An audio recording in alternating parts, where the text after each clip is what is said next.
Friends ఈరోజు వచ్చేసి మనం చేపల పులుసు ఎలా చేయాలో తెలుసుకుందాం. చూడండి, ఆయిల్ వేడినాక మెంతులు వేసుకుందాం,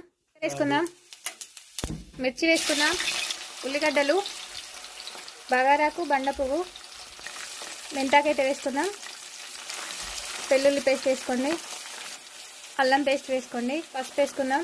మంచిగా కడిగి పెట్టుకున్న చేపలలో ఫస్ట్ కారపొడి వేసుకుందాం, మసాలా వేసుకుందాం, ఇందులోనే సాల్ట్ వేసుకుందాం, కుడకపొడి వేసుకుందాం, పసుపు వేసుకుందాం, ఉల్లిగడ్డ పేస్ట్ వేసుకుందాం, కొంచెం అల్లం పేస్ట్ కూడా వేసుకుందాం.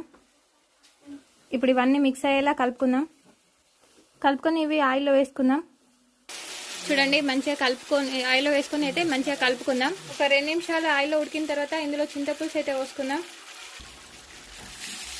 చూడండి ఫ్రెండ్స్, ఒక 10 నిమిషాలు అయితే ఉడికినాక ఫిష్ మసాలా అయితే వేసుకోండి. చూడండి, మంచిగా దగ్గర పడింది కదా. చేపలు ఎక్కువసేపు ఉడికించుకోవద్దు. ఇప్పుడైతే కొత్తిమీరకి వేసుకొని హ్యాపీగా